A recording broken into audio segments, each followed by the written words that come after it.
What's up, guys? Sub-Zero here, back for another VOD review. Today, doing a Robinsongz VOD review from PBE. Of course, we are a week away, as of today, from the set going live. As I've talked about, the meta has already developed a ton in a week, and one of the biggest developments is my kitty knocking my mic further closer to my mouth. Thank you. That's very helpful for getting good audio, Daisy.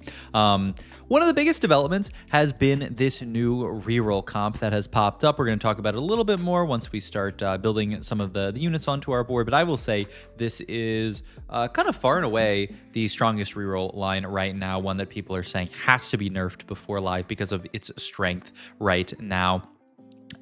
Before it was the Bard Scion, but the cool thing about this Bard unit is he is very, very flexible. You can play him on any kind of reroll board. That's just how the unit was designed, which is a very cool idea. This kind of like threat reroll unit. But yeah, we have to sell off some stuff here. Up to sell off the Echo there. I mean, yeah, not too much to write home about. A little surprised that he actually sells Echo, but this was yesterday, so I don't think he was as high maybe on the singed comp as other people were at this point, or maybe he's just saying my items don't make sense for it. Eye for Night on a roll, good for something. It's kind of interesting. So on a roll has been brought back this set.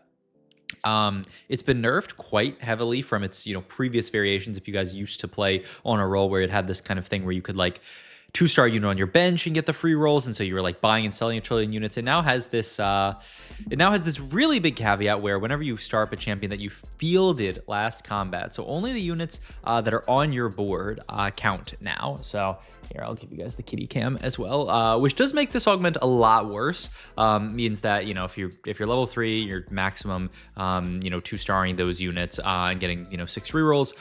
If you're level 4, at least you can get the 8s, but you're not going to 2-star all of them. And it only gives 2 gold, so it has been nerfed pretty significantly. I'm curious to see if Robin does take it here, because he doesn't know yet. I don't think he's committed yet to any kind of reroll comp here, and yeah, he does opt to just say, oh, he's got the kitties as well. The double kitty cam there. But yeah, I mean, I think Robin in his mind is not necessarily playing this reroll line just yet here. He's kind of keeping himself open right now, and good for something does a great job at that. You get to just make some gold here. Wow, he hit on all of the units, which is really, really nice. The sooner that you get that, the better, because that's obviously gold that will snowball you. You'd rather have that 3 now than it be like 1-1-1. I'm over explaining it. But yeah, I mean, right now, I think Robin's really just trying to decide, okay, like, what am I actually playing this game? He sees that he has the Neeko, which is the one thing I think that does give him some direction towards this new reroll comp. He does have the Twisted Fate as well, but is he gonna play Twisted Fate Graves reroll? Meh.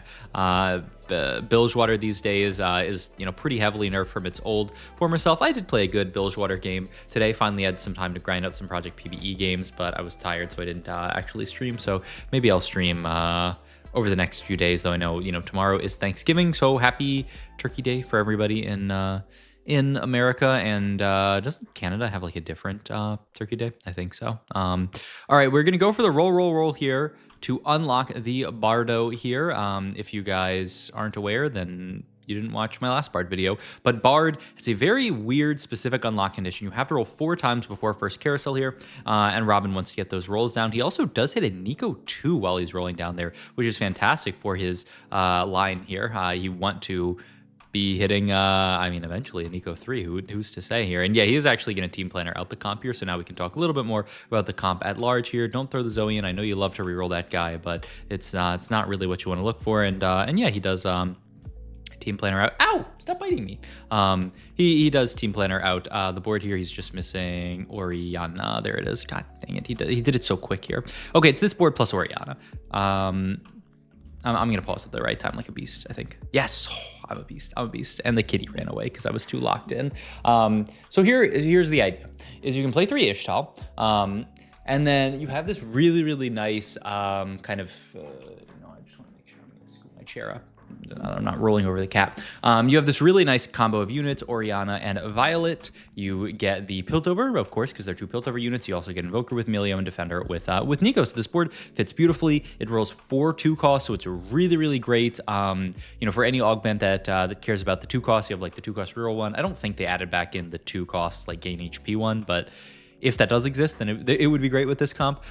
So yeah, this is the board. And then on later levels, you can actually add more Ixtal. You can go up to 5 Ixtal with stuff like Nidalee, because obviously since we're playing for a Neeko 3, it's very, very easy. I mean, you essentially get a guaranteed Nidalee a lot of the time. And so all then you have to do is pick up a Skarner, and then you have 5 Ixtal, or if you're a beast, you get a Brock. So yeah, it's a very, and yeah, we will team planner out the Nidalee as well, just to kind of have it in our team planner. We do pick up a Vi as well. So life is looking good here. We took our first loss with Bard, which granted us a free reroll. If you guys don't know how this Bard unit works, if you lose a fight, you are granted rerolls. If you win a fight, you are granted units to portal onto your board. It's kind of that old Yordle portal effect where he will summon a unit onto your bench. That is roughly something that you want. I say roughly because sometimes I've seen this Bard portal units that are literally no traits shared onto our board, like literally don't exist whatsoever. But I mean, that's I don't know, just a quirk of Bard. Also, it does look like we might actually be contested this game. Hopefully that player pivots out. Also really smart from Robin to team planner the Caitlyn as well here. Orianna is an interesting unit in that you want to roll her in this comp, but the only way to unlock her is to play 3 Piltover units. And the problem is that you're only really trying to play 2 Piltover units on this board. You're trying to play Orianna, and you are trying to play Violet.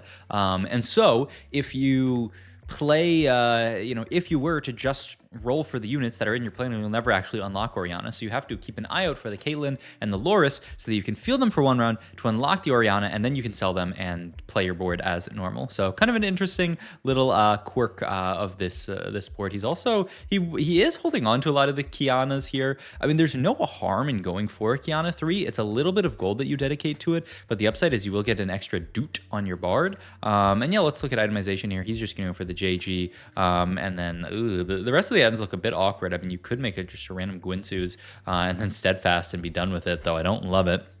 And it looks like Robin's going to at least greed until 3-2 here and say, okay, I'll get my 3-2 augment here. Best case scenario, get like an item grab bag or something. Also, no need to, yeah, he actually slammed, he slammed that chain, which actually lost him good for something value, which is a little bit awkward here, but he would like to make a slam soon. All right, let's look at what we got here. Augment-wise, yeah, I mean, lunch money in a spot like this, pretty sus. Air Axiom is one of these new Axiom augments, so you throw a dude in it, they get attack speed, and then their damage sunders, which is pretty cool. It means that you don't need to build sunder. Exiles I do really like in reroll comps like this, just because your units tend to have big HP. Boxingless is an interesting one. I haven't seen this one yet. I mean, seems fine. Doesn't really seem better than Exiles here. And Restart Mission is obviously a non-starter here. So we're gonna roll down here. Try to 2-star everybody. We do hit Milio here, and we are offered our first Ixtal quest of the game. Reroll the shop 12 times, buy 20 XP, and lose 3 player comments in a row. The reroll seems like a very, very easy one. Losing 3 I mean, we can do that this round to get 90 sun shards right now. It's going to be a little hard to do it this round, but we certainly can do it this round. It's just going to cost us a lot of gold. But yeah, let's continue to roll here. I mean, looks like he is going for it. We do actually, wow, that is our second Neeko already. That is quite early, but I mean, just the power of rolling deep for the Bard and then rolling deep for everything else is missing out on the Exiles value a bit here, but that's okay. He's just sacking this fight for a good loss for his loss streak. He's gonna continue to roll down here actually so that he can unlock his, did he actually already get it? Well, yeah, he did get his Ixtal here. Really nice stuff from Robin to sack a teeny bit of econ, drop down from making 30 to making 20, but he procs his Ixtal this round, which means he gets another Ixtal quest here. And I mean, alternate winning and losing for 4 player comments is quite hard. You're maybe at the point where you could do it because your board's pretty strong, especially if you had a Bard too. But I mean, I would just take the reroll the shop 18 times one and then slow roll here. Use your free rolls from Bard as you lose fights and be happy with it. Yeah, he gets Piltover in here. Which one does he take here? Actually, I want to see. He takes Electric Overload, just the damage one. The best one is, this is increased shielding and shielding. I wonder how good that one actually is. Then the other one's the AS one. I think the damage one's never bad. I do, obviously, if you guys have played around Piltover, the broken one, dude, you're still not getting Exiles value, Robin. The broken one is EMP, the one that mana reaves the enemy's entire board. So if you ever see EMP, it's pretty much an always take. I don't think there's a a reason to ever not take it. So always take EMP when offered it. And we do really, really nice stuff from Robin as well. We get our Orianna unlocked here. So he gets his 3 Piltover in here. Ideally, you're getting that in before you really start rolling so that you're not, rolling without the ability to hit your Oriannas. But it's a little bit of an awkward situation here. What are you eating, kitty? Yeah, I guess that's your toy. So I guess you can eat that. There's an Orianna, your guaranteed Orianna. So now we can just get towards basically the board. And we are going to start itemizing the Nidalee here. So this is an interesting comp because there's a lot of units to itemize here. You can play for Nidalee, who, we have unlocked already. I do feel like Milio is a really, really important primary carry in this comp. He just does a lot of the work here. And then Neeko as well is kind of almost the star of the show here. Great traits and great ability. That chill effect from her ability is really, really huge. So something to keep in mind is getting to 3-item Neeko is really, really nice here. We'd love to spawn in a Neeko. We don't, but we do at least spawn in a Vi, which is kind of cool. And we're going to roll down here to proc our Ixtal here. Looks like he got it there. And also, to look for, ideally, our Neeko 3 here. We do miss on it, which is a little bit bad from an econ standpoint, I would say. We are 8 gold here. Definitely feels pretty rough to roll to 0 there and to not hit anything. But on the upside, we have I hope he completed his Ixtal quest. I didn't actually see there. We'll see right as the round ends. He does. Okay, so we got his Ixtal quest completed. Wow, he's also going to opt. This is pretty smart from Robin, but a little wild to me. He opted to not hold that that extra bard here, saying, I need to prioritize enough gold to play everything that I can here to hit the important units. In reroll comps, you always have to be careful of 3-starring irrelevant units and wasting a bunch of gold on it. And so he's just going to say, I'm not going to hit all these units. I'm not really going to hit the bard right now. I'm going to actually just save the econ, make 10 there, and yeah, get rid of the possibility of us hitting bard 3. So here's another question, is when do you actually want to cash here? Earning 14 interest is pretty tough because we're pretty broke here. You could go for the lose 3 player combats in a row here and jump to a 425. It's going to be pretty easy for you to lose here and you can econ back up. The big issue is you're going to take a lot of damage in the process and you need to ensure that you lose. I think I might go for it, but it's really, really risky. He could also just cash here, but it's not that big of a cash. Yeah, he will go for it. Okay, I think this makes perfect sense.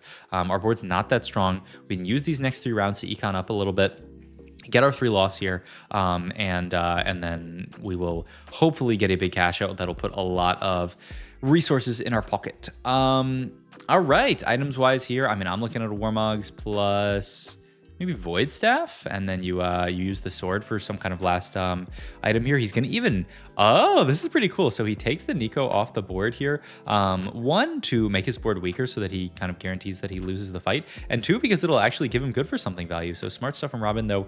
I don't think he was weak enough. Oh my god, oh my god, oh my god. That was actually insane, and it's actually so huge for him here. If he had won that fight, it wouldn't be the end of the world. He could just start his loss streak, but the later you start your loss streak, the worse. You really want to get this out of the way. So that is an amazing loss for him. Soul Awakening, I think, is good in slow comps. I don't know that this is really a slow comp. Jeweled Lotus, we already have the spell crit built. I don't completely mind a Giant and Mighty. It's just 2 defensive augments, and so I wonder if there's ever an issue of having too much defensive stats here, but I don't really like the other 2 very much. Jeweled Lotus with that stuff built already. Oh, I kind of like Band of Thieves, honestly. There's so many units to itemize.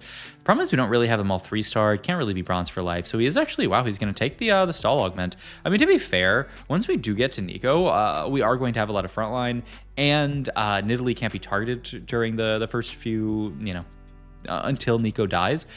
So okay, I could see this honestly as being a reasonable augment pick in this comp. Maybe this is more of a stall comp than I thought. I kind of think of Neeko as being, or not Neeko, Nidalee as being, one of these like assassin style units where it's a lot of kind of like front loaded damage. You want to do damage right at the start and you don't really want scaling augments with her, but maybe that's not all completely true here. Also pretty rough for Robin that, yeah, he scouts here, and so this is the guy who ended up contesting him, and he's, interestingly enough, this guy he opted to play more of like a bruiser, you know, like the Scion Bard, the old school Scion Bard here. But he's also holding a bunch of Neekos. He's holding 7 Neekos almost entirely to grief because he doesn't really, I mean, he's an Arcanist defender. I guess he wants to play these. It's a weird board out of this player here, but really unfortunate for Robin actually in this spot here because that player is also really, really healthy. So it's not like we can like, you know, pray for their downfall and say, oh yeah, maybe they'll just die here.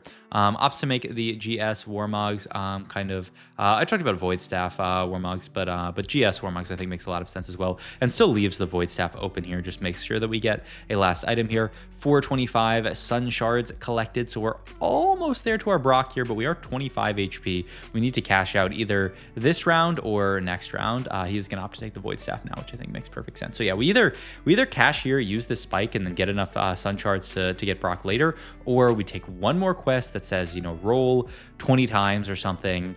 Hopefully that gives us, you know, 100 plus Sun Shards, and then we can cash out. I mean, oh, yeah, I mean, he has rolled the shop 16 times, but I mean, that's not enough, right? This will just tick you to 475 here, not the 500. I would actually just cash here, I think. Oh, he's going to go for it. Yeah. Oh, he is going to go for it. Okay. And he is going to roll here to try to, I mean, he needs to get it done this round so that next round he can essentially cash. He's going to continue to roll here. He's actually holding on to these bards, so maybe kind of changing his mind a little bit now that he's seeing all these bards and saying, hey, maybe we can both hit bard. The board hopefully will win this fight. Winning this fight would be really, really crucial. The Nidalee does great work. The Neeko tanks up. And yeah, it's actually an easy dub for him, which is huge here, which means, you know, we don't have to lose one of our crucial lives here, get our cash out here. And then, oh my God, I mean, I think we can roll the shop 24 times by the end of the minion round. So I think you just take that and then take a 500 stat cash out on 5-1. I think this is what we do here. You don't really have to roll it down this round. I would roll, you do have to roll on minions if you want to have the ability to cash on 5-1. You know, you can't roll and cash in the same round, so you do have to be a little careful here. But I would be open to just rolling it down this round. It was 24 rolls, you need 48 gold. I mean, he actually might not have it unless he does, yeah, something like this and sells the bard and says, once again, I'm not playing for bard. Who cares at this point? So yeah, he checks his tracker there. Looks like how many rolls was he at? 3 out of 24, so he was 21 rolls, so he needs 42 gold here. So he's just barely not there, especially if he wants to hold the rest of the units. What he could do is actually, if he wanted to, roll down here and then use the last few rolls as he picks up the gold for minions. So, you know, do all of his rolled here, and then like with this gold, he might actually have enough gold to roll. He did actually get a lot of gold here, so gonna have to roll down here and cash out. Hopefully we can hit a Milio 3, which is I think gonna be a really big spike. Has to finish his roll down here to get the cash out here. And I mean, he's looking at Orianna 3, makes a random gargoyle onto Vi. Oh, Declaw here. Okay. Let's look at these items again, because I was really surprised that he did this like this. Oh, this is specifically to, yeah, I mean, this makes sense. I don't really get why he makes Declaw here. I mean, I guess he really wants an item onto Neeko. I would have thought for sure it's like Shojin or GS onto the Milio here. But no, he opts to make another tank item here, just saying tank item is really important. The problem is this gargoyle is just going to be useless later, but I mean, it does make him a lot stronger right now, getting a 3 item, you know, Neeko on the board. If he didn't have 3 item Neeko, he'll feel bad. He does have 2 Reforgers. Honestly, I would collect this Skarner and then I would reforge here. We do take a loss here. We unlock Skarner and Brock. We also, I guess getting both of them is pretty good here. All right, we take our cash out here. We get the Fawn. Wait, the Fawn is actually really nice because this guarantees that we can play 5 Ixtal here. We do hit the Orianna as well. We're going to pop this here. Now we can take the Shojin here, and he does reforge, hits LW into blue buff. Okay, this is very, very nice, and we have finally gotten to this version of the board, the 5 Ixtal here. He's also got this Annian as just kind of a random +1 Arcanist. You can just fit +1 Arcanist very easily onto this board. It's really, really nice for Neeko and for your whole board, getting that Arcanist AP. So great, great extra in. I will say, I'm a little bit of a hater on just itemless Annie. You know, yeah, I mean, honestly, Neeko will probably do that with this setup here, so I think that's actually totally fine. And ooh, he's considering moving items down to Ori. I don't know if it's right. I mean, it is an Orianna 3. The thing is, it's just, I mean, Neeko, especially with this huge this Nidalee with this huge Neeko is staying untargetable for almost the entire fight, which is a pretty big bonus. So yeah, and we're also really, really close. Nidalee 2 will obviously be stronger than the Orianna. The question is just do you burn a remover to swap, because we have 7 removers. Removers are so plentiful these days. So yeah, I mean, TG would be amazing here. Can throw this onto Orianna, and now I have an item for her. Once again, this is what I was talking about earlier, is you have so many units to itemize in this comp, and the Bard, usually, going onto this board and you playing for it here. Oh yeah, the Brock you can also itemize as well here. Yeah, I mean, I think you just cash there. I think all of his options are actually pretty tough.